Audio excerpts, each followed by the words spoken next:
Shalom, selamat pagi Bapak Ibu yang kekasih. Dalam nama Tuhan Yesus. Tuhan Yesus baik, Tuhan Yesus berkuasa. Mari kita naikkan syukur kita untuk memuji memuliakan Tuhan.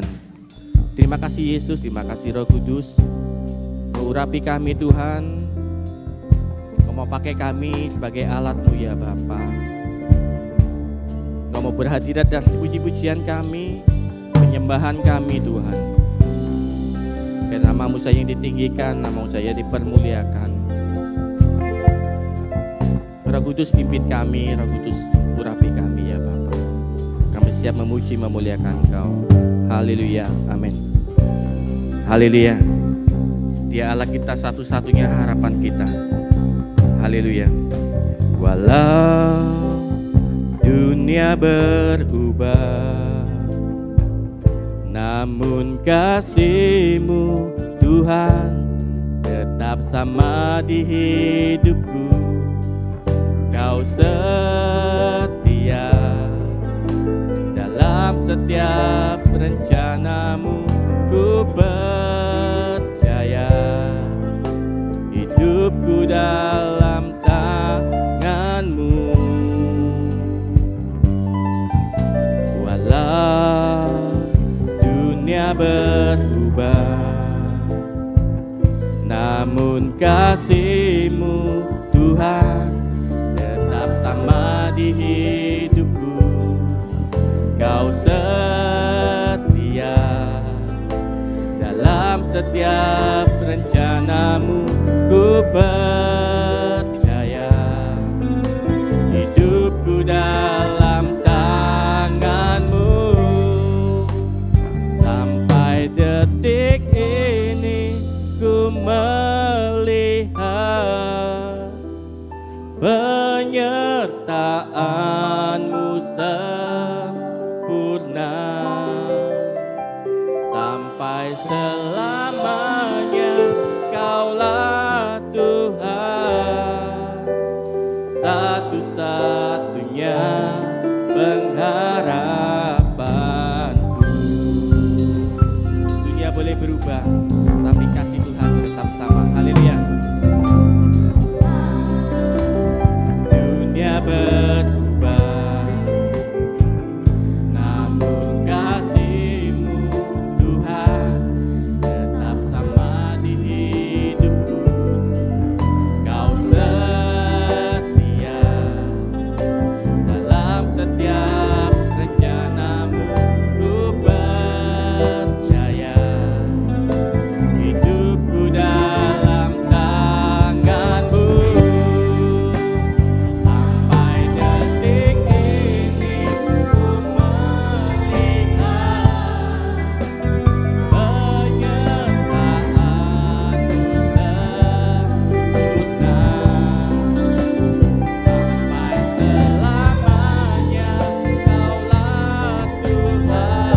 Tuhan, satu-satunya pengharapanku. Sampai detik ini ku melihat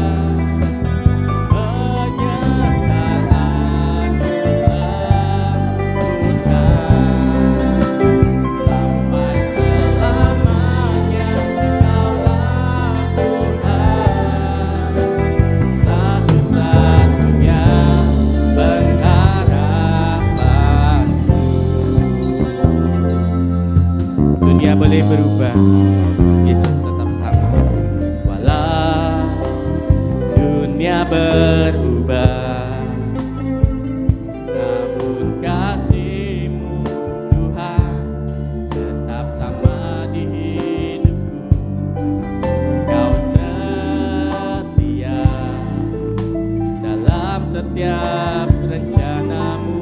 Ku percaya hidupku dalam tangan-Mu.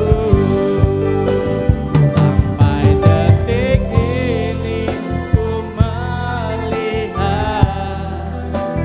penyertaan-Mu sempurna. Sampai selamanya Kaulah Tuhan,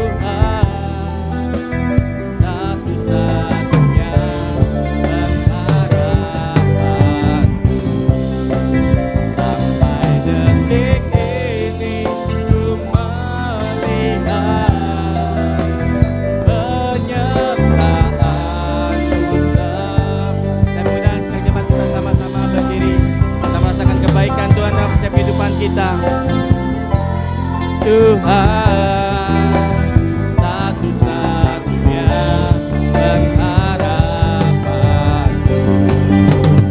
Sampai detik ini ku melihat penyertaan-Mu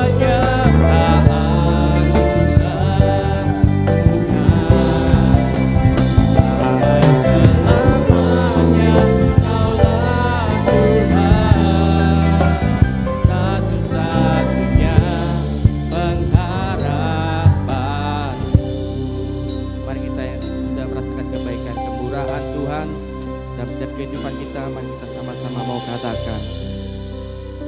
Sampai detik ini ku melihat penyertaan-Mu sempurna,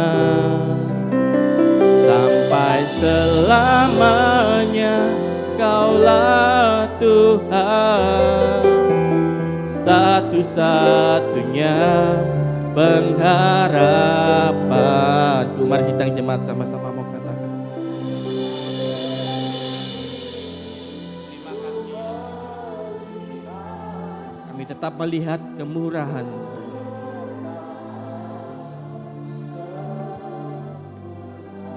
Terima kasih Yesus.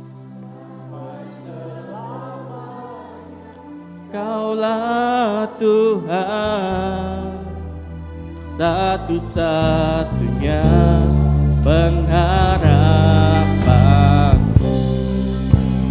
Sampai detik ini ku melihat penyertaan-Mu sempurna, sampai selamanya Kaulah Tuhan, satu-satunya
satu-satunya harapan kami ya Bapa. Engkau selalu ada buat kami ya Tuhan. Terima kasih Yesus, terima kasih. Bahkan terlalu besar kasih-Mu buat kami ya Tuhan. Terlalu mahal darah-Mu Yesus untuk menebus dosa-dosa kami ya Bapa. Haleluya, haleluya, haleluya. Mari sembah Dia. Dia Allah kita yang sungguh luar biasa.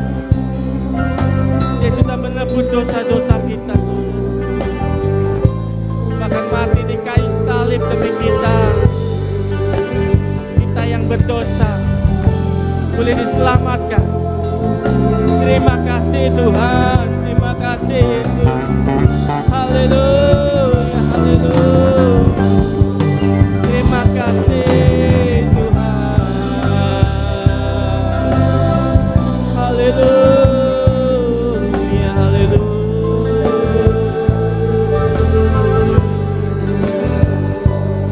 Terima kasih Yesus.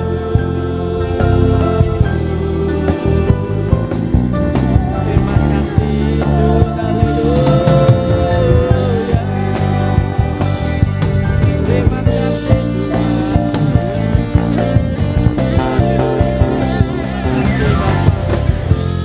Sekolah kami yang luar biasa.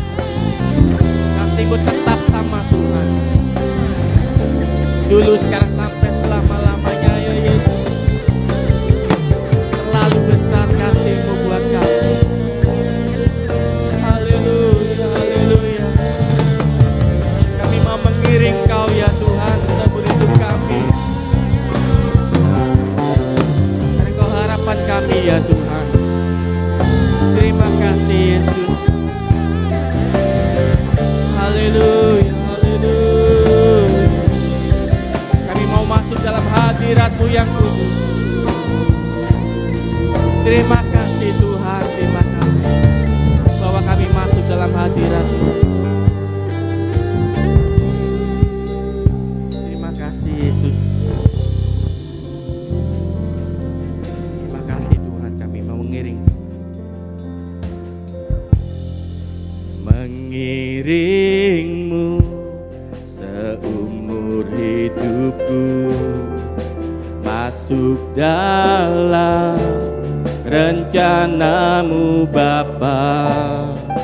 Pikiranku, kehendakku, ku serahkan padamu.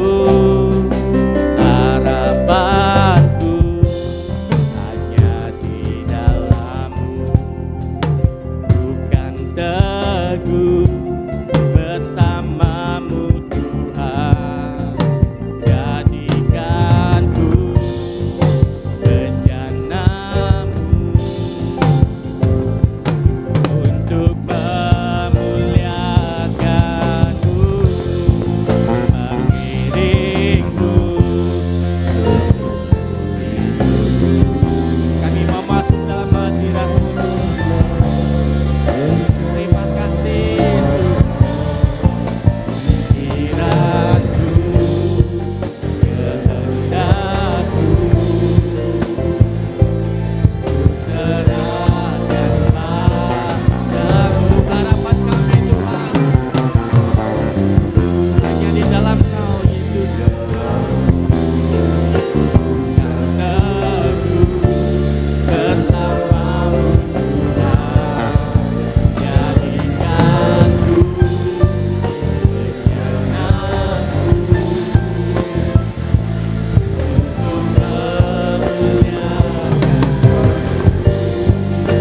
Haleluya, kami mau mengiring Kau Yesus. Mengiring-Mu masuk dalam hadirat-Mu, dalam rencana-Mu Tuhan. Pikiranku, kehendakku, ku serahkan padamu. Harapanku hanya di dalam-Mu, bukan teguh bersama-Mu Tuhan.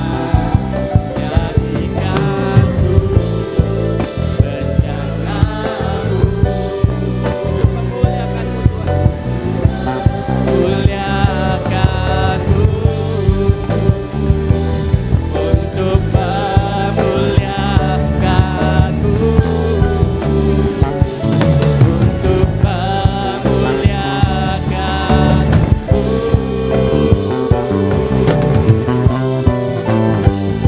Haleluya. Sama-sama kita mau katakan Tuhan Yesus baik. Haleluya, beri kemuliaan Tuhan kita. Tetap semangat memuji Tuhan ya saudara. Haleluya, karena kuasa darah Allah kita sudah membangkitkan kita.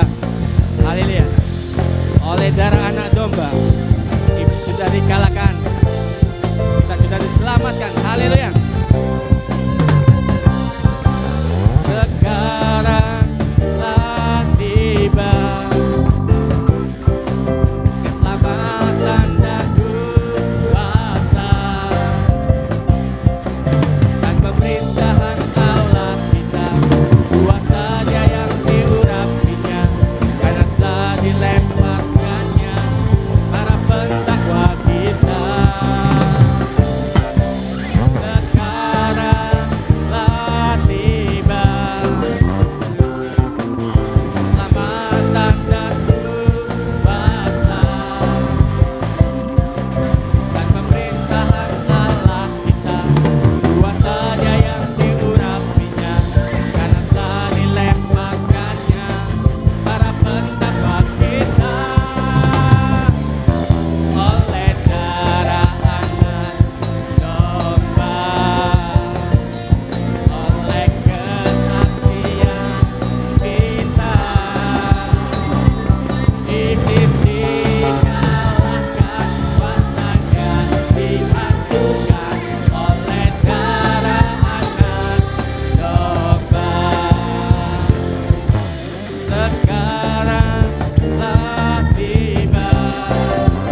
pilihan kita.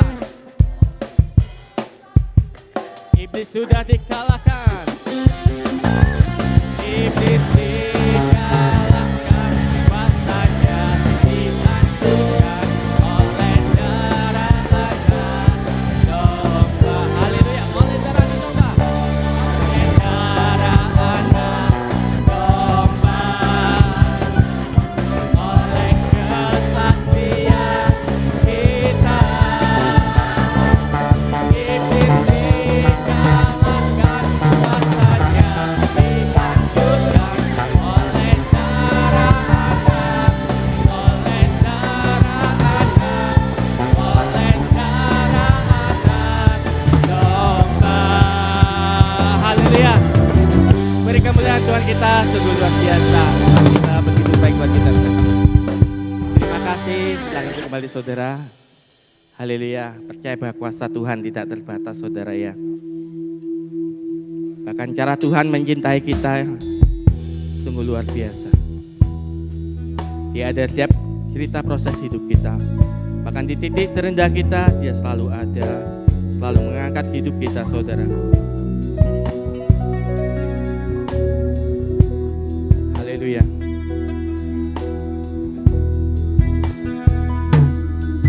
Kagumi caramu mencintaiku, kau ada di cerita proses hidupku. Di titik terendahku, kau hadir tuh mengangkatku. Ku tahu kau tak menyerah akan hidupku. Ku kagumi caramu mencintaiku, kau ada di cerita proses hidupku. Di titik terendahku, kau hadir tuh mengangkatku. Ku tahu kau tak menyerah akan hidupku. Tak terbatas kuasamu, tak terduga caramu. Kau yang ku andalkan di setiap langkah hidupku. Tak terbatas kasih-Mu Tuhan.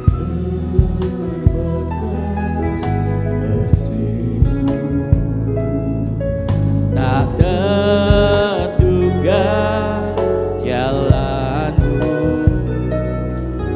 Kau yang ku percaya di segala musim hidupku.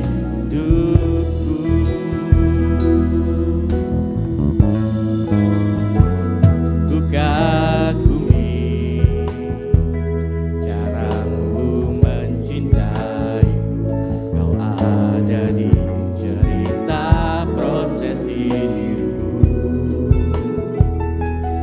Di titik terendahku, kau hadir mengangkatku.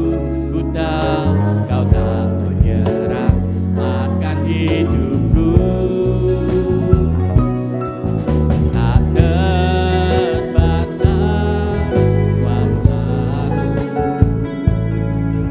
tak terduga cara-Mu. Kau yang ku andalkan di setiap langkah hidupku. Yang merasakan kuasa Tuhan tidak terbatas, kita sama-sama bangkit berdiri saudara. Kita mau katakan tidak terbatas kuasa-Mu Tuhan.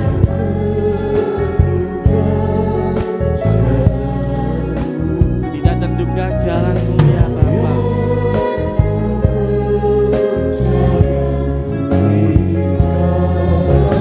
Musim hidup tidak terbatas kuasa-Mu Tuhan. Tak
tahu hidup kami adalah dalam tangan Tuhan. Kami tidak bisa buat apa-apa jika tidak Tuhan menyertai kami. Kami tidak bisa buat apa-apa jika Tuhan tidak melindungi kami. Jalan hidup kami ada di dalam tangan Tuhan. Kami ada di sini pun hari ini Tuhan. Karena Tuhan memegang hidup kami. Berkati kami di sepanjang sesi ini Tuhan. Engkau tidak melakukan dengan tanpa tujuan. Engkau tidak melakukan semua ini tanpa tujuan. Perjelas Tuhan tujuan Tuhan.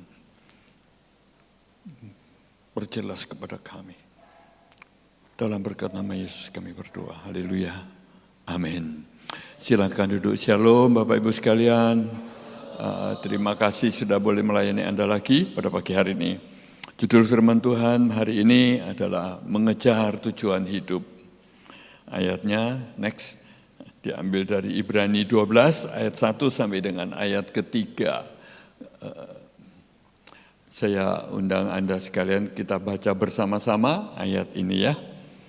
3, 2, 1. Karena kita mempunyai banyak saksi bagaikan awan yang mengelilingi kita. Marilah kita meninggalkan semua beban dan dosa yang begitu merintangi kita dan berlomba dengan tekun dalam perlombaan yang diwajibkan bagi kita. Marilah kita melakukannya mata tertuju kepada Yesus yang memimpin kita di dalam iman dan yang membawa iman kita itu kepada kesempurnaan, yang dengan menonton kehinaan tekun memikul salib, ganti sukacita yang disediakan bagi Dia yang sekarang duduk di sebelah kanan tahta Allah. Ingatlah selalu akan Dia yang tekun menanggung bantahan yang sehebat itu terhadap dirinya dari pihak orang-orang berdosa, supaya jangan kamu menjadi lemah dan putus asa. Saudara, the whole frase ini saudara adalah tentang bagaimana saudara ketika kita bicara di dalam Ibrani 11, kita itu bicara tentang iman. Ya, deskripsi tentang iman luar biasa ada di dalam Ibrani 11. Ya, ayat 1 dimulai dikatakan dengan definisi ya saudara ya. Iman itu adalah apa? Dasar dari segala sesuatu yang kita harapkan dan bukti dari segala sesuatu yang belum kita lihat. Ya, di beberapa ayat kemudian dikatakan saudara bahwa tanpa iman orang tidak bisa dibenarkan. Jadi berarti iman itu sesuatu yang mandatori. Ya saudara ya, yang harus ada, atau kalau tidak saudara ya, kita tidak punya posisi apa-apa di hadapan Tuhan. Anda boleh masuk gereja 100 tahun saudara di tempat ini, tapi ketika Anda tidak punya satu iman dan pembuktian dari iman itu, ya saudara ya, you are nothing. Anda bukan siapa-siapa di mata Tuhan. Percuma saja saudara kekristenanmu ya. Saudara, iman itu bukan iman berjamaah saudara ya, tapi personal faith ya saudara ya. Apa yang engkau lakukan ketika engkau berurusan secara pribadi dengan Tuhan ya saudara ya. Jadi hari ini kita melihat bahwa Ibrani mengatakan bahwa untuk mewujudkan iman itu ya saudara menjadi satu kehidupan, menjadi iman yang hidup. Saudara, memang jalannya tidak mudah. Tapi saudara, mudah tidak mudah, tapi itu satu mandatori. Ya saudara ya, bahwa Allah memanggil kita dengan penuh tujuan.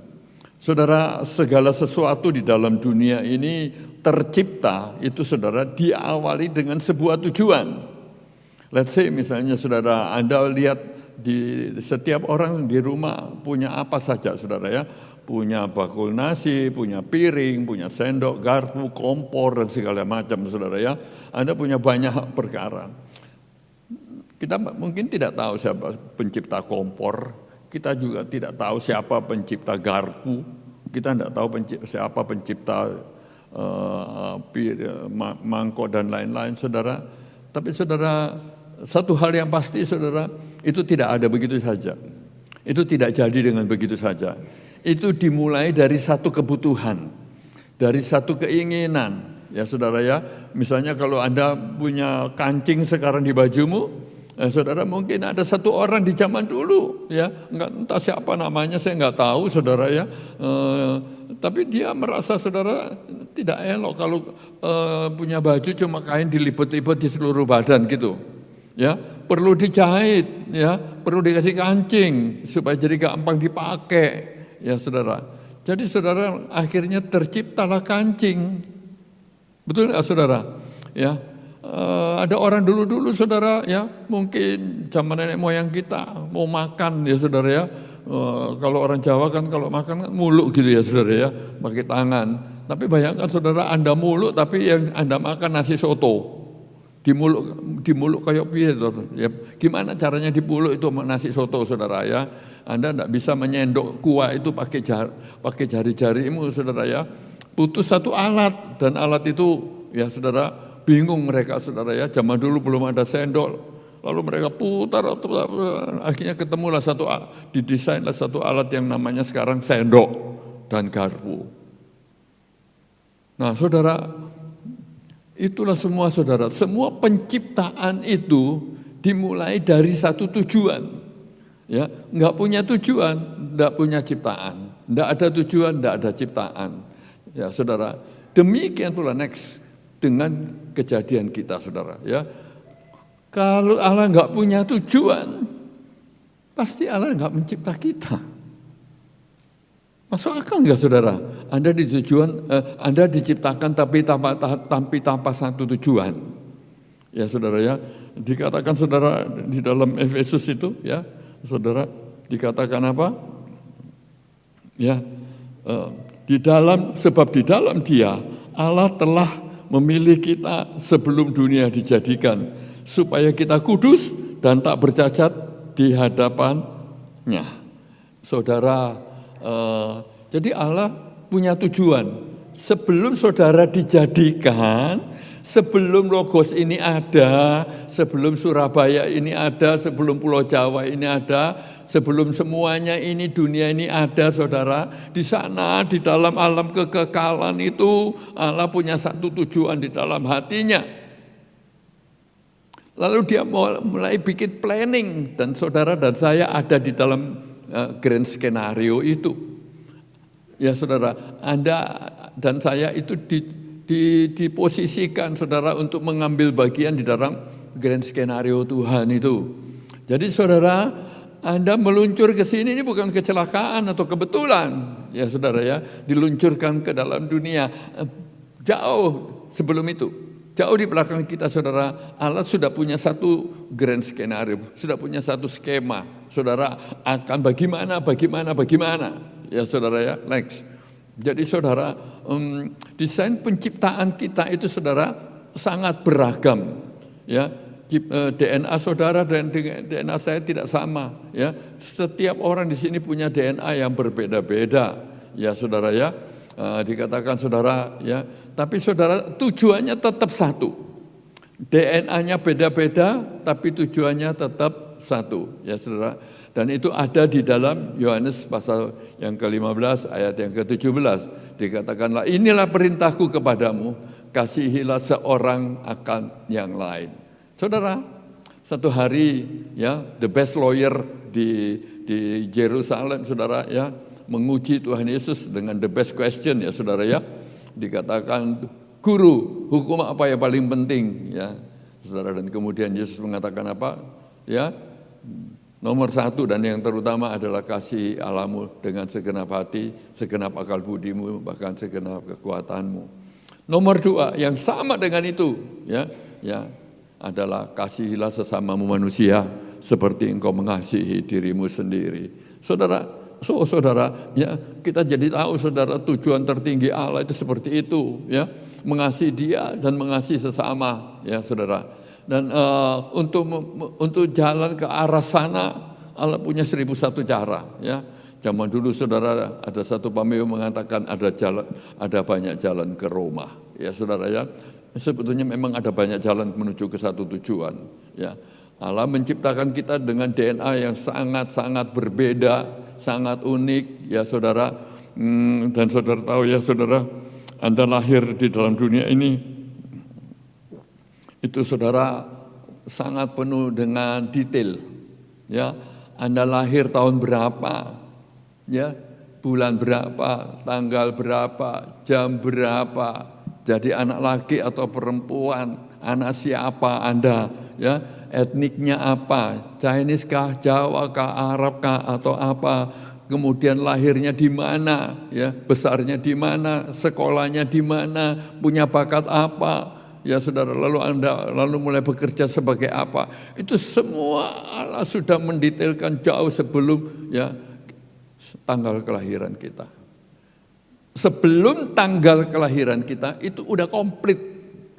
Tinggal kita menjalaninya, saudara. Ya, nah saudara, waktu kita mau menjalani itu, saudara, ya, ada ayat mengatakan di dalam Ibrani, ya saudara, ya, bahwa ada penghalang-penghalang untuk kita menjalani apa yang Tuhan rencanakan. Ya saudara, ya.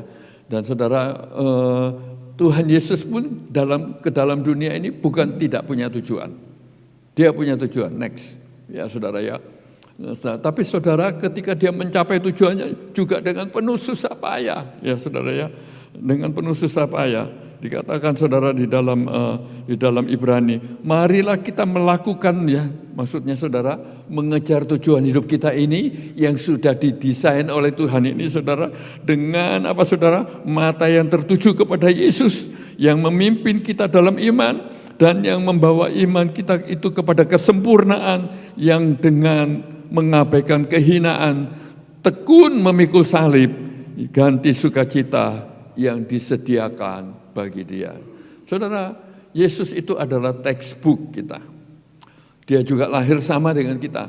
Ya, sebelum dia lahir ke dalam dunia ini, Allah sudah punya grand skenario buat Tuhan Yesus. Tapi ketika dia menjalani, saudara, meskipun skenario-nya udah komplit, tapi tetap aja, saudara, itu tidak berarti perjalanan akan mudah. Tidak berarti bahwa proses itu akan mudah.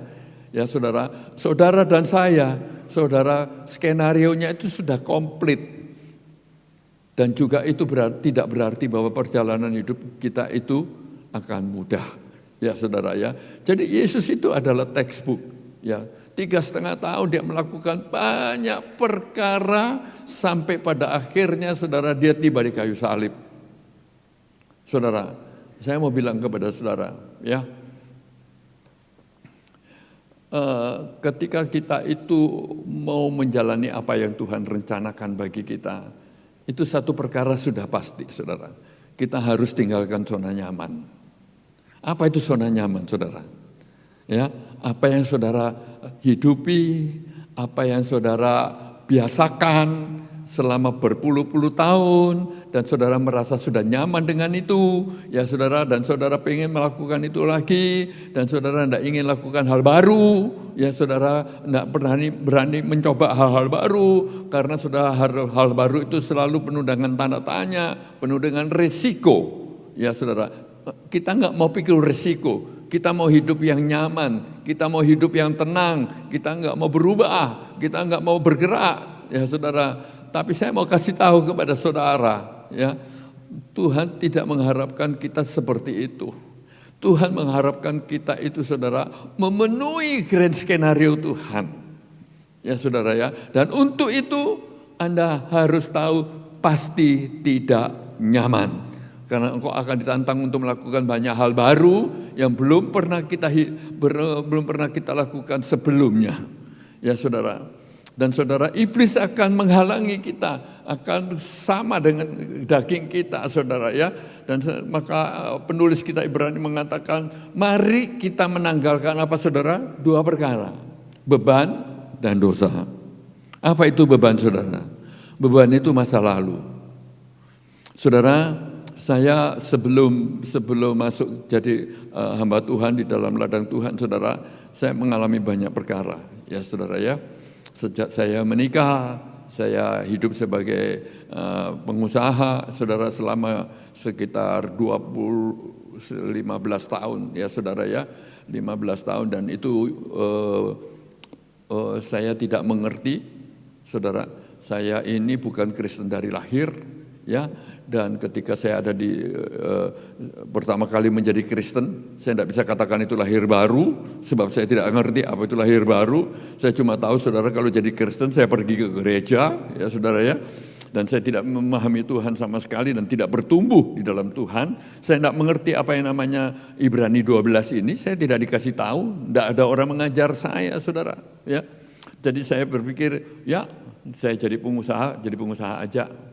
Dan selama 15 tahun itu luar biasa perjalanan saya, saudara. Jatuh bangun, 2 kali Tuhan mengangkat saya, 2 kali Tuhan menjatuhkan saya. Sampai saya akhirnya pada satu titik tahu bahwa sebetulnya kita itu tidak boleh menjalani hidup kita seperti yang kita mau, tapi harus seperti yang Tuhan mau. Ya saudara ya, dan sebelum itu saudara saya sudah buat satu langkah yang keliru. Ya, satu langkah yang keliru saudara. Ketika saya lulus SMA saudara, ya saya SMA di Makassar, kemudian saya pindah ke Surabaya. Dan saudara, sebagai seorang Chinese pada masa itu saudara, ya lulus SMA, ya saudara ditanya cita-citamu apa? Saya nggak ada orang yang ngajarin saya harus begini, harus begitu saudara, untuk mendesain ya saudara, apa sebetulnya Allah inginkan dalam hidup saya. Tidak ada saudara, jadi saya cuma berpikir begini. Di zaman dulu orang Chinese saudara itu cita-citanya itu yang keren itu jadi dokter. Kalau nggak jadi dokter jadi insinyur. Kalau nggak jadi insinyur itu jadi pedagang. Cuman 3 itu saudara. Ya, dan sebetulnya saudara 3 itu saya nggak suka. Tapi saya nggak tahu saya harus jadi apa saudara. Jadi saya dengan sembarangan saya memilih masuk sipil. Tapi saya tidak bahagia di kuliah. Tiap kali saudara di jam kuliah saudara, saya selalu ngelihat jam. Jam berapa ini kuliah kelar? Saya mau cepat-cepat ke sekretariat GMKI. Saudara dulu, zaman saya dulu saudara, apakah sampai sekarang itu di Ketabang Kali. Kenapa saudara saya suka ke sana saudara? Karena di sana saya fungsionaris Departemen Poleksos, politik, ekonomi, dan sosial. Jadi tanpa saya sadari saudara, minat saya itu bukan dagang, bukan bangunan, tapi sebetulnya ekonomi, politik dan sosial saudara. Jadi pada saat itu yang sama saudara, Tuhan pertemukan dengan Profesor Sahid Api. Profesor Sahid Api Anda tahu ya saudara, belum lama ya meninggal ya, baru beberapa tahun lalu. Dia macan ya saudara ya di dalam dunia hukum. Dia guru besar di UNER saudara. Dan dia menawarin saya saudara, kalau kamu mau masuk fakultas hukum ya, aku kasih masuk kau di UNER. Tidak usah tes. Ya saudara. Saya pikir saudara tidak banyak orang yang punya rezeki seperti itu. Tapi saya tidak menyadari bahwa itu Tuhan sedang berbicara melalui dia. Bahwa harusnya saya ini masuk fakultas hukum. Nah akhirnya saudara, ya saya salah jalan dalam hidup saya. Saya tidak bahagia dengan apa yang saya pilih, yang saya pikir baik, ya saudara. Dan saya drop out, ya saudara. Dan saya melihat setelah itu saudara, sampai hari ini, apapun yang saya kerjakan saudara, selalu ada kaitannya dengan hukum. Dan saya tidak bisa maksimal karena saya bukan sarjana hukum. Tapi Allah jorokin saya selalu saudara, ngurusin hal yang berbau hukum. Ya saudara, jadi inilah saudara ya, mari kita mengenali siapa kita di dalam Tuhan. Lalu kita jalani, dan waktu kita menjalani saudara, Allah menyediakan sederetan pekerjaan baik untuk kita kerjakan dan berguna bagi sesama manusia. Dan itulah tujuan Tuhan. Ya. Seperti yang dikatakan di dalam Yohanes 15 ayat 7 tadi saudara ya. Inilah perintahku kepadamu, kasihilah sesamamu manusia. Artinya berbuat baiklah kepada sesama manusia. Nah saudara, kadang-kadang saudara kita berpikir ya next, ya saudara berbuat baik itu seperti apa? Ya, oh panggilan hidup kita seperti apa?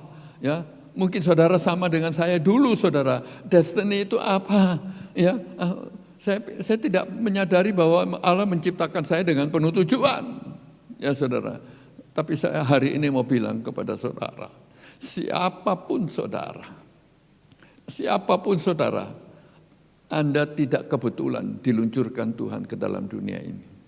Allah punya planning di dalam hidupmu, dan kewajibanmu adalah memenuhi planning Allah itu sampai kelar.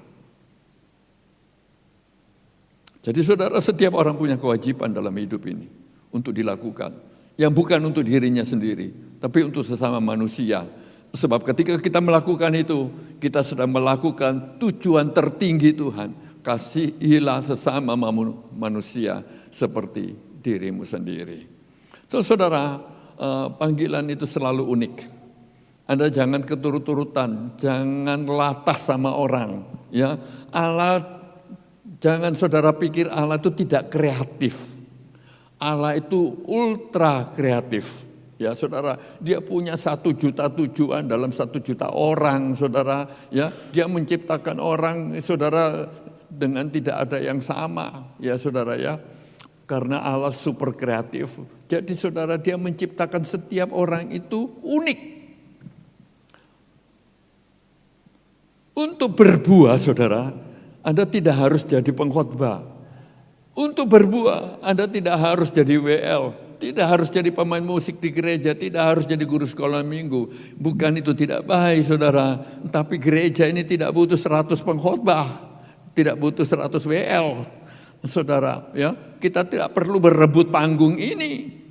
Allah punya begitu banyak opportunity di luar sana, dan dia sudah merancang bagi saudara, dan saudara tinggal melangkah dan melakukan. Dan itu akan terjadi, akan unik, saudara. Let's say misalnya begini, saudara. Di gereja lama saya, saudara, ya, di Makassar, ada seorang ibu, saudara. Wah, jangan bilang khotbah, baca Alkitab aja enggak kena, saudara. Ya. Kemudian saudara, bahasa Indonesia bengkok-bengkok, nyanyi fales, ya saudara ya. Udah nggak usah ditanya, saudara, ada posisi apa. Dia cuma satu, saudara, dia pintar masak. Saudara, kalau bikin rawon itu rawon seenak nomor 1 sedunia gitu, saudara, rawonnya. Tapi saudara bisa bikin rawon, apa gunanya untuk gereja? Gunanya cuma 2, saudara. Ya, hari Natal sama ulang tahun gereja. Ya, di luar itu, saudara, orang ini menjadi orang tidak berguna. Di mata saya, saudara, dia sangat-sangat tidak berharga. Ya, saya sangat merendahkan dia jauh di dalam hati saya, saudara. Ya, tapi saudara, ini yang dia lakukan. Nah, saudara, kalau ada pemberkatan nikah, lalu ada satu pasang suami istri baru, ya, maka setelah selesai bulan madu mereka, ibu ini mendatangi rumah tangga baru itu, saudara, dan mengajari istrinya itu untuk masak, saudara, supaya dia bisa masak untuk suaminya. Waktu saya lihat itu, saudara, saya ketawa, saudara, ketawa menghina, ya saudara ya. Sampai satu hari, saudara, kemudian saya beroleh pasangan hidup, ya saudara ya, anak seorang dokter di Makassar yang sekarang jadi istri saya, ya saudara ya. Mereka keluarga kaya, ya, rumah besar, ya, suami istri dokter itu calon mertua saya pada waktu itu, saudara, punya 8 anak. Jadi kalau makan itu, saudara, mejanya besar bundar gitu ya, saudara, 10 kursi. Papa mama dengan 8 anak. Dan saudara, mereka orang Manado.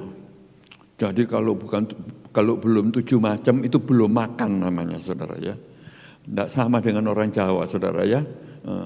Budono sambal karo kerupuk wis ya, cukup gitu ya, saudara ya. Udah iwak kerupuk, iwak sambal gitu ya, saudara ya. Tapi saudara, ketika saya satu hari apel, kemudian diajak makan, ya saya duduklah makan di situ, saudara. Ya, nomor 1 saya kaget, saudara, makanannya kok 7 macam gitu ya, saudara ya. Nah, nomor 2, saudara, kaget saya begini. Kita semua duduk, mejanya bundar gede, lalu sebelah sana ada pembantu 1 berdiri, sebelah sini ada 1 pembantu berdiri. Lalu saudara, calon istri saya ini, pacar saya ini, saudara, dia tengah-tengah makan, dia minum, saudara. Gelasnya tinggal setengah, ya saudara ya. isi setengah-setengah. Dia cuma melirik sama itu pembantu ngerti kok.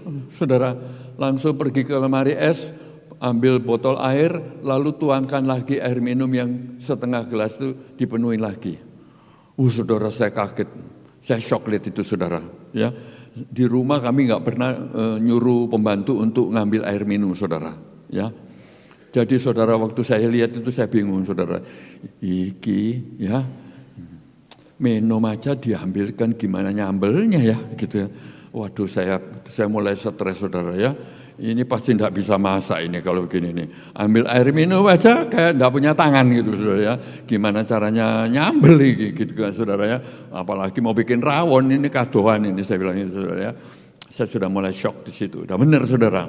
Ketika kami nikah ya saudara, kami hijrah ke Surabaya dan saudara kaget juga saya saudara dibawain 2 orang saudara pembantu ya sama mertua saya saudara. 1 tukang setrika, 1 tukang masak. Ya saudara, di situ saya tahu, rupanya yang ibu lakukan itu sangat berguna. Ya saudara, waktu saya lihat itu saudara saya ingat sama ibu yang ngajarin masak itu.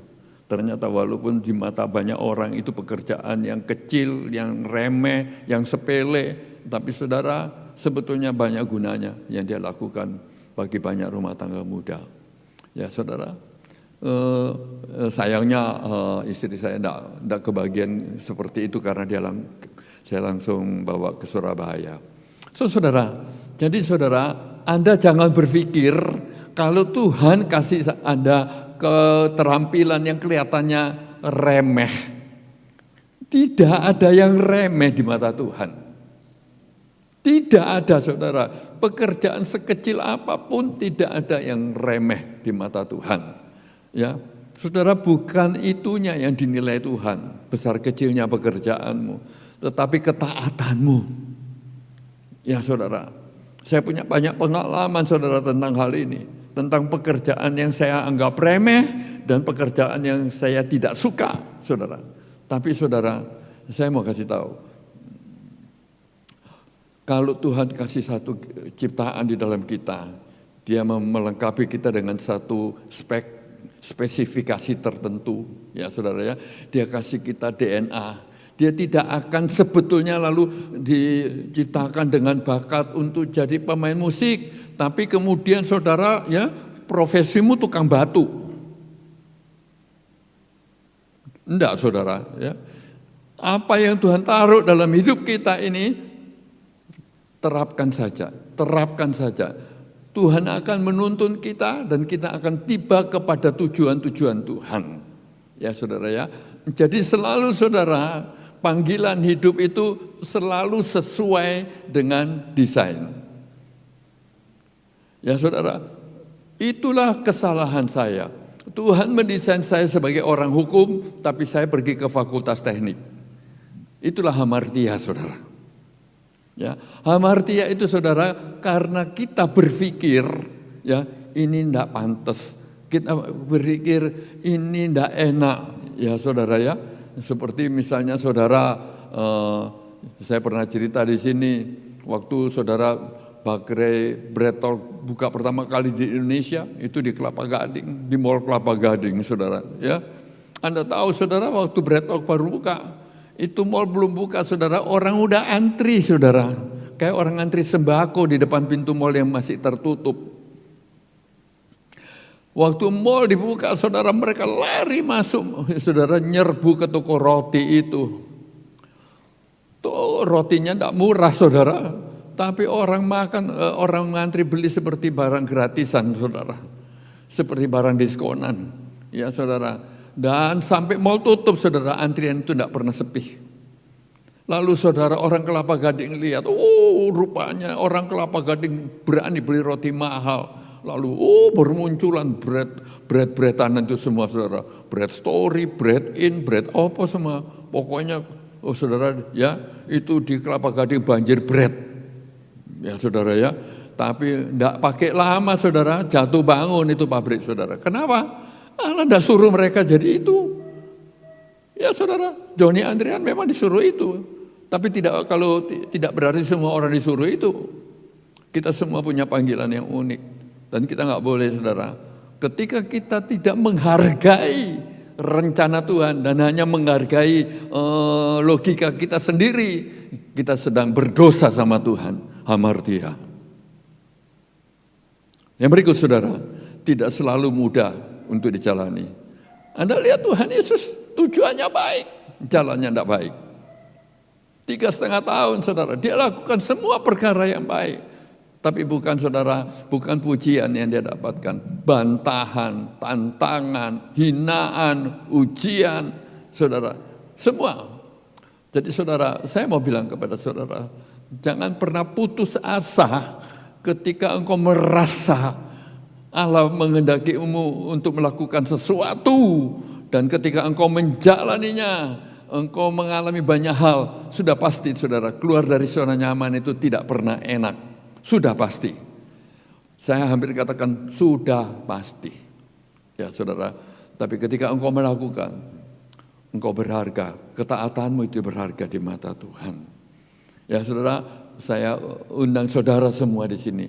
Jangan jadi orang Kristen yang takut ambil resiko. Ya, saudara, jangan takut ambil resiko.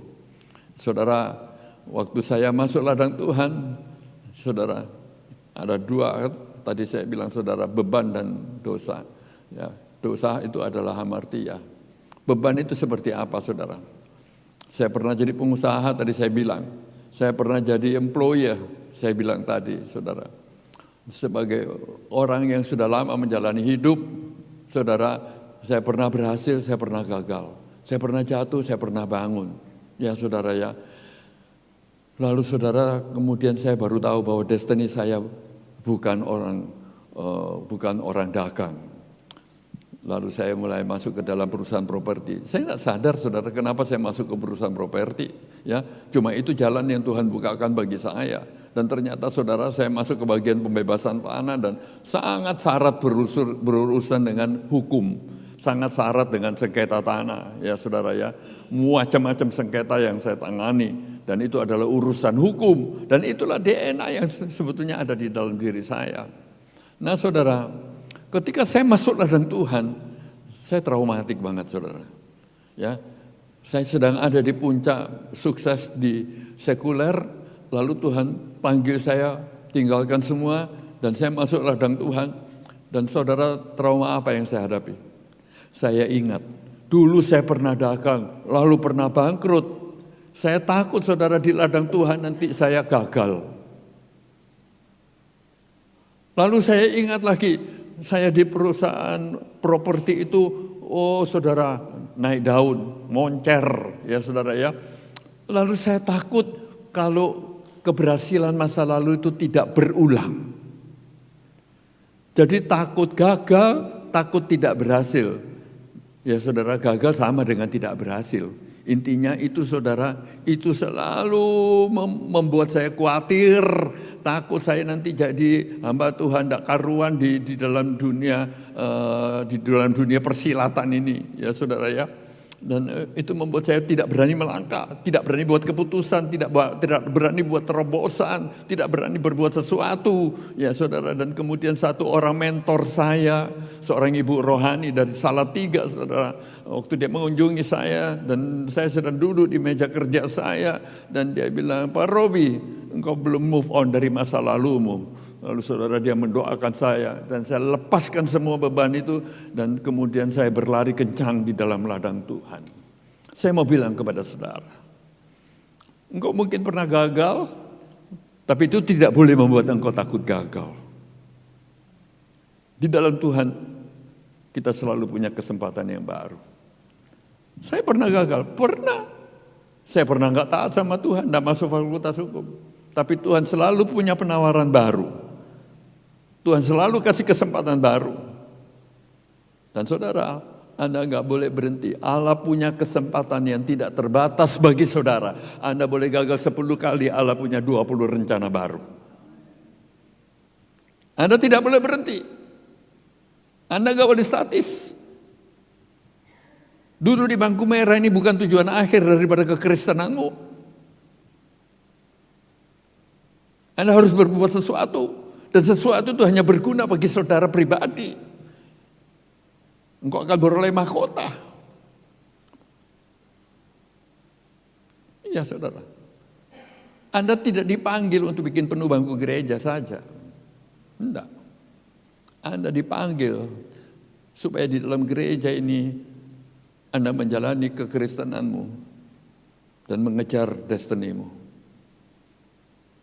Yakobus mengatakan, ibadah yang sejati, jaga kekudusan, berbuat baik kepada orang miskin dan lemah. Jadi saudara, ibadah yang sejati bukan di sini. Ibadah yang sejati dimulai ketika Anda keluar dari pintu gereja ini, Senin sampai Sabtu. Itu ibadahmu yang sejati di hadapan Tuhan. Personal devotion. Satu pengabdian yang pribadi kepada Tuhan. Kalau di sini kita beribadah berjamaah, tapi saudara engkau keluar dari pintu sana, saudara, itu engkau berurusan pribadi demi pribadi kepada Tuhan untuk keselamatan pribadimu. Ya saudara. Jadi saya mau bilang kepada saudara, ayo, ya, meskipun tidak gampang, beranilah untuk bertindak. Yang berikut saudara, ya, apa dikatakan sini? Ya, saudara tidak selalu nyaman, ya, saudara. Ketika saya masuk full time, saudara, sebelumnya itu saya punya satu pengalaman di dunia sekuler. Saya bertemu dengan seorang direktur personalia dari sebuah pabrik tekstil besar yang buruhnya itu saudara 4.000 orang. Waktu itu saya umur 50-an dan dia direktur personalia itu sekitar umur 60 sekian. Jadi saya dengan dia saudara beda belasan tahun. Dan saya melihat saudara bagaimana dia begitu arif memimpin 4.000 orang saudara, sehingga tidak ada huru hara, tidak ada bentrokan, tidak ada demo, tidak ada pemogokan, tidak ada apa-apa saudara. Semua itu sejuk.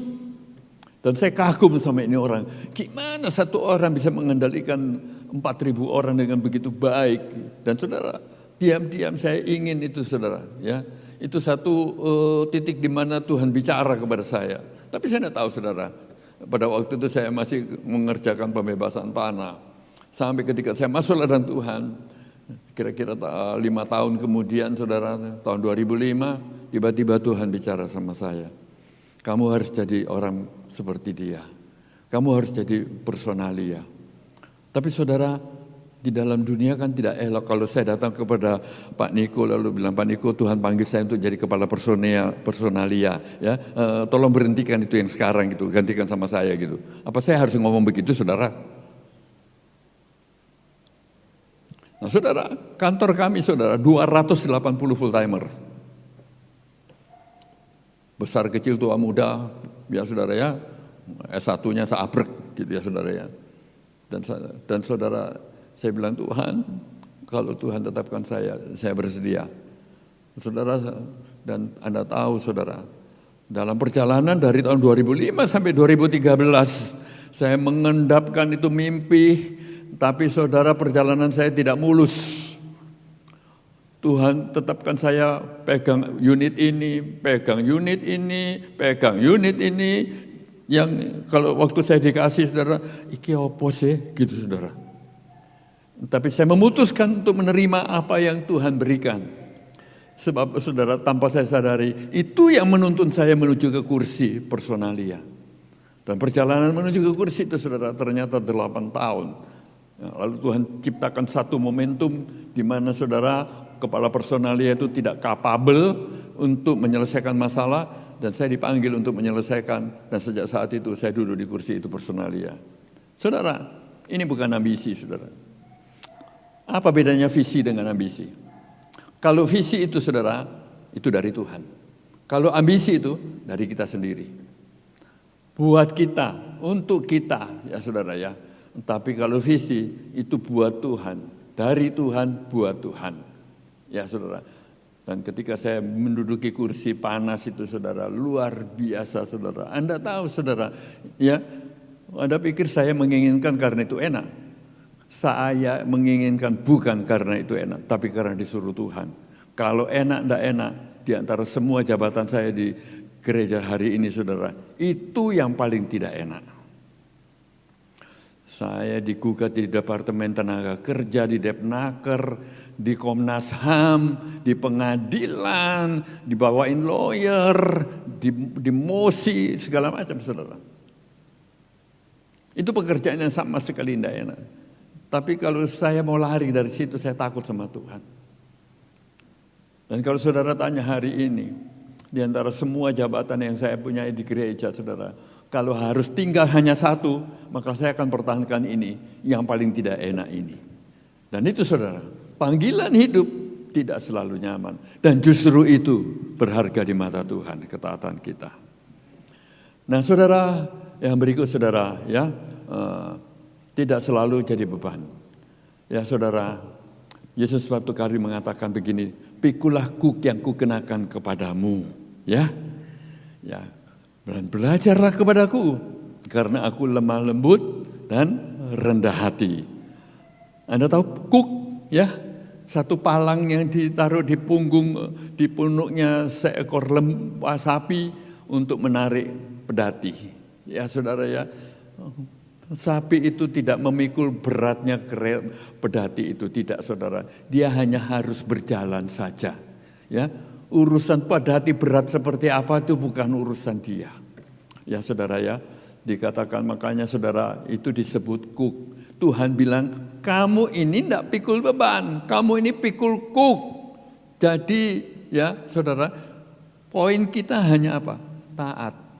Ya, berjalanlah, berjalan saja. Nanti Tuhan akan kasih kemampuan. Beban itu Tuhan yang pikul semuanya. Ya saudara, saya berharap saudara, Anda semua encouraged ya saudara ya, diberanikan oleh Tuhan untuk berbuat sesuatu bagi Tuhan. Ya saudara, saya mau akhiri dengan satu kisah saudara. Satu hari saudara, saya ini memegang salah satu bagian yang saya pegang saudara, publikasi. Dan saudara, pada satu saat saya melihat bahwa Pak Niko berkhotbah dan itu mau ditranskrip ya saudara ya, masuk ke warta, masih dicetak pada waktu itu, bukan elektronik.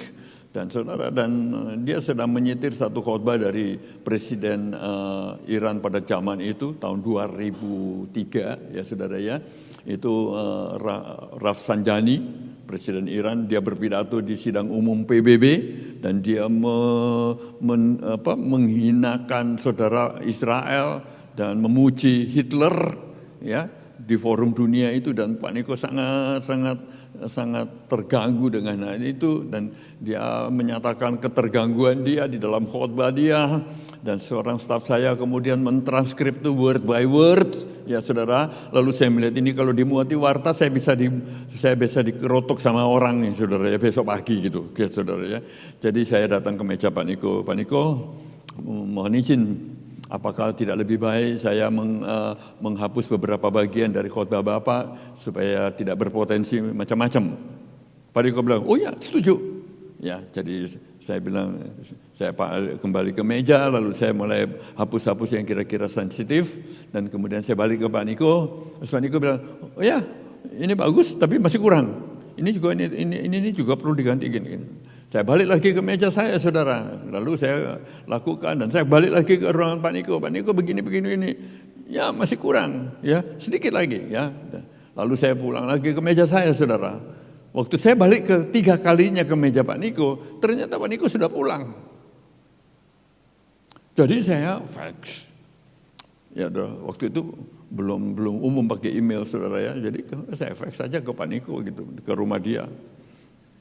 Saudara, dia sudah di rumah, saudara. Itu sudah jam 8 malam. Saya masih di kantor, dia sudah di rumah. Dan dia marah, saudara. Ini orang ya, editornya ini ya, saya atau kamu? Waduh, saudara, saya dimarahi, saudara ya. Ini saya tahu kamu ini. Kamu tidak mau ambil risiko. Kamu suruh saya yang jadi editor. Supaya kalau salah saya yang kena, bukan kamu. Jadi kamu ini tidak berani mencoba. Kamu takut salah, kamu takut dimarahi kalau salah. Saya tahu itu. Terus saya bilang begini saudara, kamu harus berani mencoba dan kamu tidak boleh takut dimarahi. Nah itu saudara, saya mau bilang kepada saudara, engkau jangan takut Jangan takut mencoba. Apapun yang Tuhan taruh, adik-adik terutama, apa yang Tuhan taruh dalam hatimu, coba. Sejauh itikadmu, sejauh motifmu itu untuk mentaati Tuhan, mungkin meleset, mungkin gagal, tapi saya mau bilang kepada saudara, Allah akan memaafkan. Anda tidak boleh takut gagal, tidak boleh takut salah, bahkan tidak boleh takut dimarahi. Orang kalau takut, tidak pernah bikin apa-apa, saudara. Jadi saya mau bilang kepada saudara, ya, beranikan dirimu, saudara, ya, siapapun saudara, apapun yang Tuhan taruh dalam dirimu, dan itu berkenan kepada Tuhan selama saudara motifmu adalah mengasihi sesama manusia. Jadi berkat bagi orang lain, apapun caranya. Ya saudara, E.R. Bernard satu hari dia mengatakan, saudara, ya, mari kita lihat, saudara ya. Jika Anda tidak memiliki visi untuk masa depan, maka masa depan Anda terancam akan menjadi pengulangan-pengulangan masa lalu. Ya saudara, apa yang kau lakukan 5 tahun lalu, setiap hari yang kau lakukan sampai hari ini, dan kau akan lakukan terus lagi, mengulangi 1000 kali perbuatan yang sama. Dan saudara, ya, saya heran kalau saudara tidak bosan. Saya akan heran kalau saudara tidak bosan. Mari saudara, ya, buat hidup kita ini berwarna, buat hidup kita ini memiliki pengalaman-pengalaman baru di dalam Tuhan. Ya, Tuhan taruh satu desain dalam hidup kita, kembangkan itu, beranilah melangkah, jangan takut zona nyamanmu terusik, jangan takut gagal. Ya, risiko pasti selalu ada, tapi Tuhan akan memberi kesempatan baru yang tidak terbatas kepada kita. Ya saudara, kita nggak selalu pintar dalam satu langkah. Ya saudara, jadi saya ajak saudara, mari punyai satu hal di dalam hidup kita ini yang sebetulnya adalah ekspektasi Tuhan. Ya, kerjakan itu saudara, dan Tuhan akan senang lihat saudara melakukan itu. Dan saudara, itu tidak percuma. Engkau akan beroleh upah dan mahkota yang kekal. Tuhan Yesus memberkati. Mari saudara, karena waktu, saya ingin langsung saja masuk ke dalam perjamuan kudus. Pelayan perjamuan kudus, silakan maju ke depan.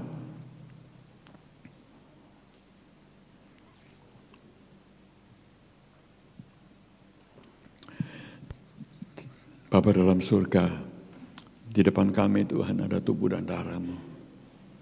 Kami tahu ini bukan hanya roti dan anggur Tuhan.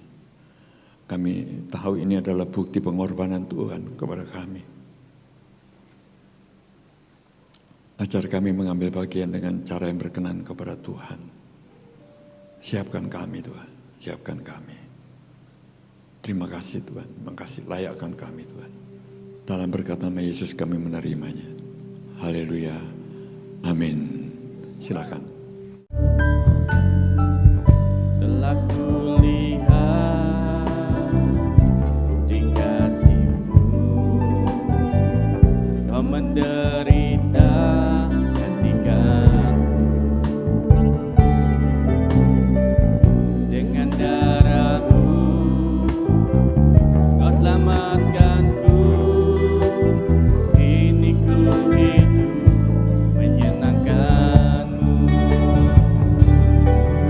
Terlalu besar kasih-Mu Bapa, pengorbanan yang Kau berikan bagiku. Terlalu mahal darah-Mu Yesus, tercurah untuk menebus hidupku. Terlalu besar kasih-Mu Bapa, pengorbanan yang Kau berikan bagiku.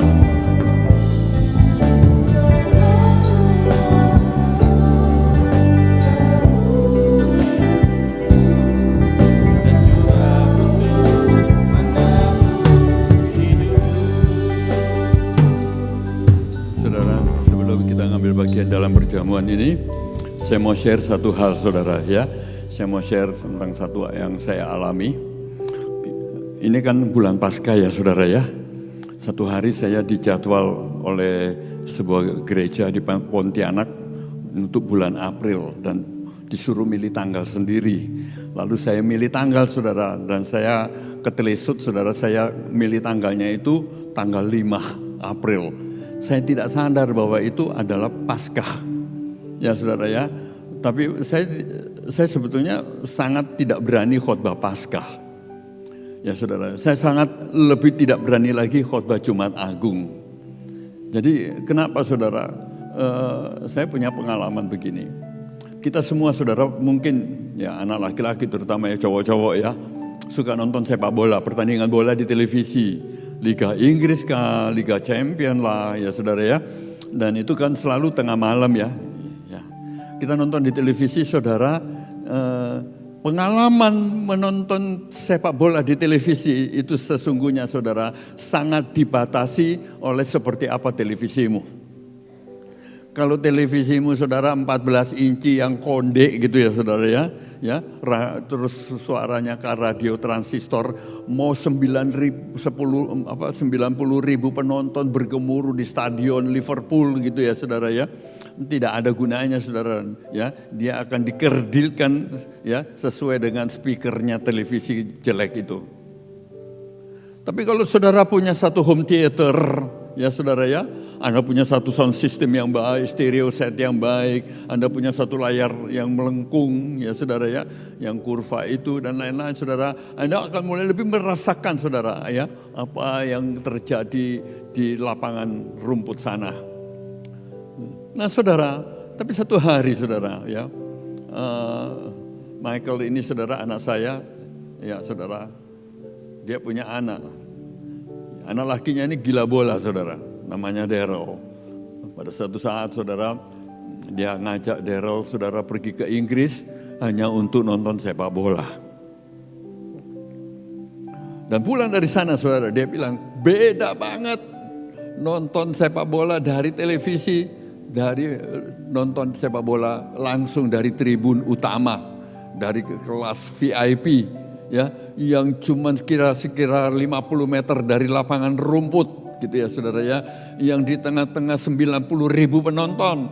Dia bilang itu atmosfer ya saudara ya, lebih real ya saudara ya, lebih mendekati kenyataan daripada satu pertandingan sepak bola.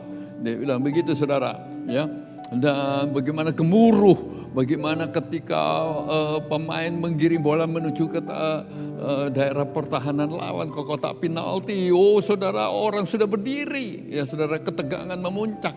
Dan ketika gol dilepaskan meledaklah penonton gitu saudara ya. Nah saudara, itu pengalaman menonton. Jadi secara langsung. Tapi saudara, itu bukan puncak dari pengalaman sepak bola. Ya, sampai Anda turun ke lapangan rumput itu, ya, pakai sepatu bolamu, kejar bola itu, ya saudara, mati-matian dengan mandi keringat, Anda akan tahu apa itu sepak bola, saudara. Bukan seperti yang Anda nonton sebetulnya. Yang Anda nonton itu baru 1/10 dari pengalaman sepak bola yang sesungguhnya. Jadi saudara, ketika kita menghadapi perjamuan kudus seperti ini, saudara, Anda mau bagaimanapun, ya saudara, Anda belum 1/10-nya saudara dari apa yang Yesus jalani dalam hidupnya. Ketika kita bicara tubuh dan darah saudara, Anda tidak akan pernah bisa sampai kepada realitas Tuhan. Bagaimana dia ditangkap, bagaimana dia khawatir, ya saudara, ketika jam-jam terakhir, saudara, dia berdoa di Getsemani. Saudara, stresnya luar biasa. Dia tahu saudara pada jam berapa, menit ke berapa serdadu Romawi itu akan datang di taman itu dan menangkap dia. Dan dia tahu pada titik itu saudara tidak ada jalan untuk mundur. Saudara ya, nggak ada jalan untuk mundur. One way ticket itu saudara ya. Dan proses akan bergulir sampai dia digantung di kayu salib. Saudara, itu mendekati jam-jam seperti itu. Firman Tuhan mengatakan dia sampai keringat dingin ya saudara ya, segede-gede jagung saudara ya, dan kemudian meleleh seperti orang mengalami perdarahan begitu deras, saudara. Ya, kita tidak pernah mengalami itu. Kita boleh cerita, saudara, tapi kita nggak pernah mengalami. Kita boleh cerita apa saja tentang Yesus, tapi kita nggak pernah sampai di situ. Bagaimana saudara ketika dia dibawa dan murid yang 3,5 tahun tidak ada batang hidungnya semua. Bagaimana ketika dia di rumah Kayafas, diinepin satu malam di satu sel di bawah tanah. Ada yang pernah ke Yerusalem, Anda tahu sel di bawah tanah di bawah rumah Kayafas. Ada lubang di atas, saudara. Dan di atas lubang itu, saudara, ada satu halaman. Dan di halaman itulah Petrus menyangkali dia 3 kali. Dan dia mendengar itu suara Petrus itu waktu dia menyangkali. Bagaimana kesendirian ketika seluruh orang di sekitar dia bangkit melawan dia, menghina, memfitnah, menista, menganiaya. Ya saudara ya, saya mau bilang kepada saudara, kita nggak pernah tahu, kita nggak pernah tahu itu. Hari ini saya mau undang saudara, setidaknya pikirkanlah hal itu. Pikirkanlah hal itu ketika kita angkat cawan dan roti ini. Pikirkanlah hal itu. Oke. Mari saudara, jangan ada yang mengambil bagian dengan begitu-begitu saja,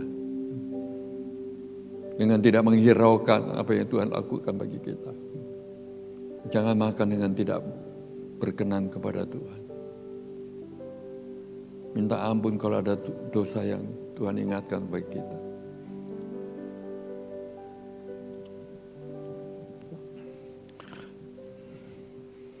Bapa dalam surga, kami tidak pernah tahu Tuhan. Mari jemaat bangkit berdiri. Kami tidak pernah tahu Tuhan pengalaman Tuhan. Meskipun Engkau bisa turun dari salib anytime, Engkau tidak lakukan itu demi kami. Bukan paku yang menahan Engkau di kayu salib.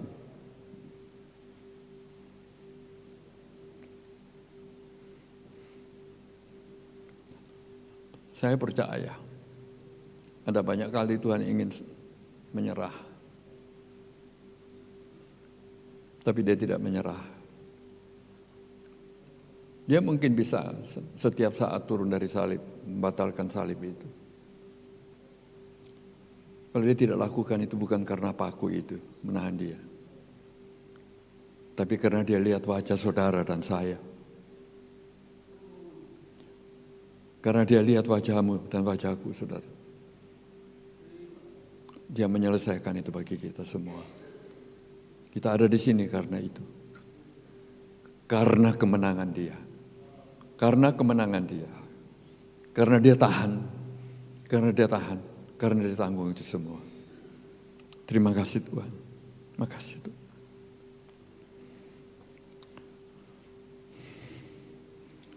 Mari saudara,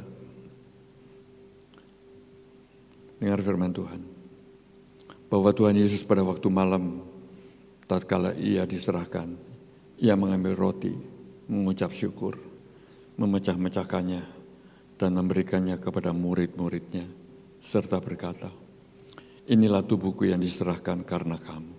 Perbuatlah ini setiap kali kamu memakannya, menjadi peringatan akan sengsaraku. Mari saudara, angkat roti di tangan kita, tangan kanan kita tinggi-tinggi. Saudara yang dikasihi Tuhan,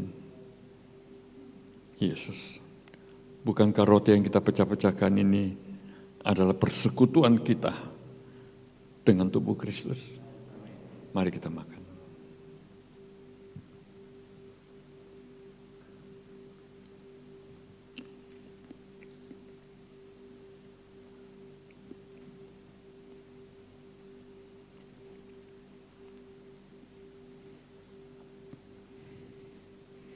Demikian juga diperbuatnya dengan cawan dan anggur sesudah makan. Ia mengucapkan syukur atasnya dan memberikan kepada murid-muridnya. Katanya, Cawan ini adalah perjanjian baru oleh darahku yang ditumpahkan bagi kamu. Minumlah kamu semua daripadanya. Dan perbuatlah ini setiap kali kamu meminumnya, menjadi peringatan akan daku. Saudara, mari kita angkat cawan kita tinggi-tinggi, tangan kanan kita. Saudara yang dikasihi Tuhan, bukankah cawan minuman ini yang atasnya kita ucapkan syukur adalah persekutuan kita dengan darah Kristus? Mari kita minum.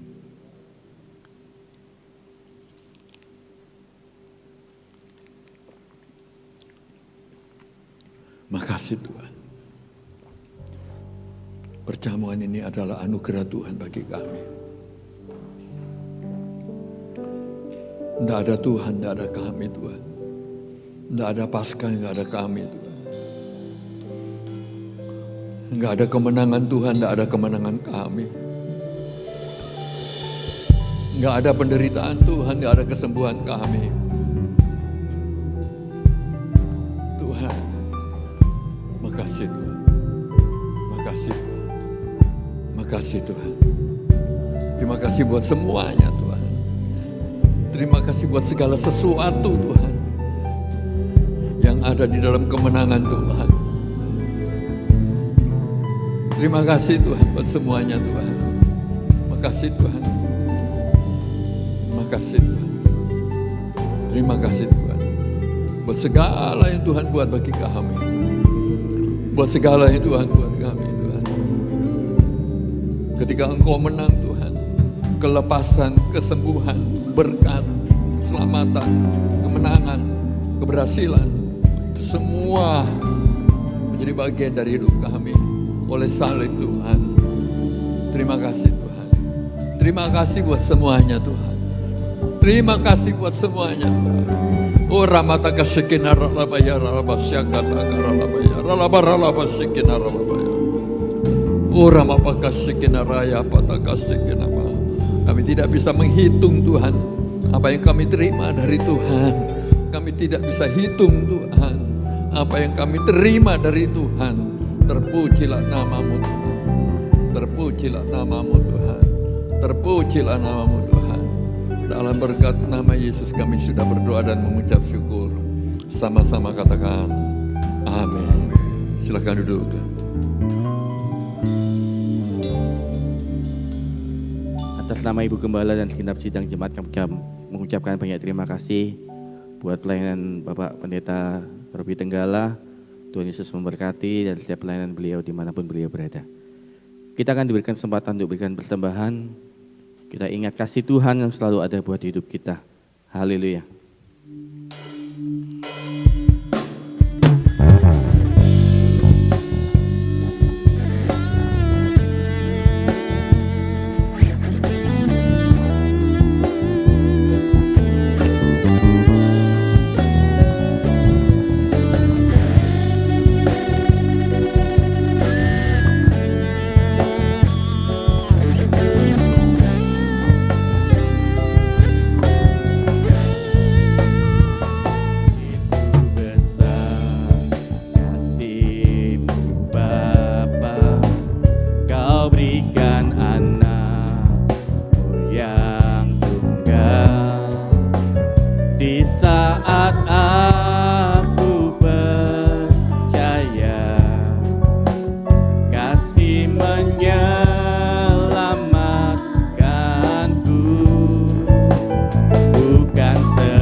bersama sebagai pendiri kita akhiri ibadah kita pada pagi hari ini. Kami kembali mengundang Bapak Pendeta Robi Tenggala untuk menaikkan doa penutup dan doa berkat. Haleluya.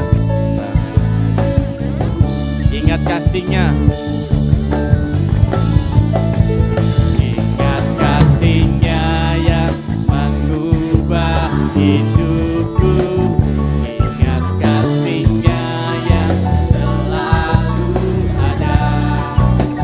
Kasih Yesus, kasih Yesus bagiku. Ingat kasih-Nya.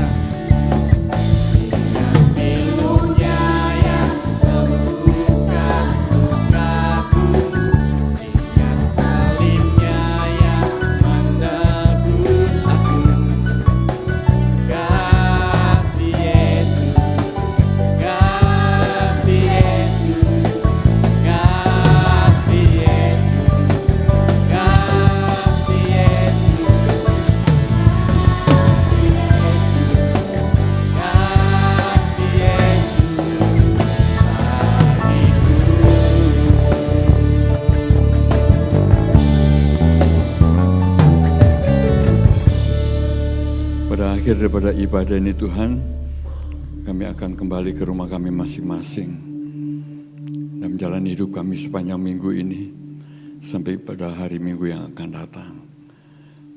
Tuhan, didik hati kami di sepanjang minggu ini Tuhan. Muridkan kami, tuntun kami Tuhan untuk melakukan banyak perkara yang Tuhan nantikan dari kami. Ajar kami memenuhi harapan-harapan Tuhan. Ajar kami hidup memuaskan hati Tuhan. Ajar hidup kami Tuhan, menyenangkan hati Tuhan. Terima kasih Tuhan, terima kasih Tuhan. Ketika kami pulang, berikan kami lalu lintas yang terbaik, kendaraan yang terbaik. Halau setiap bahaya yang disediakan oleh iblis, yang dirancang oleh iblis di setiap jalan yang kami lalui Tuhan. Tibakan kami dengan selamat di rumah kami masing-masing dan menjalani sisa hari ini dengan penuh sukacita. Kami siap menerima berkat-Mu. Anugerah yang besar dan berlimpah-limpah dari Bapa yang di surga. Kasih karunia yang tidak terbilang besarnya di dalam anaknya yang tunggal Tuhan Yesus Kristus. Pertolongan, penghiburan, masa depan, panggilan hidup, mengerjakan talenta-talenta, menjadi berkat bagi banyak orang oleh Allah Roh Kudus, tinggal dalam hidup kami mulai jam ini sampai Maranatha. Tuhan menjemput dan menghitung karya kami Tuhan di awan-awan yang permai Tuhan, dan sampai selama-lamanya bersama-sama dengan Tuhan dalam kerajaan surga yang kekal, yang diberkati. Sama-sama katakan amin.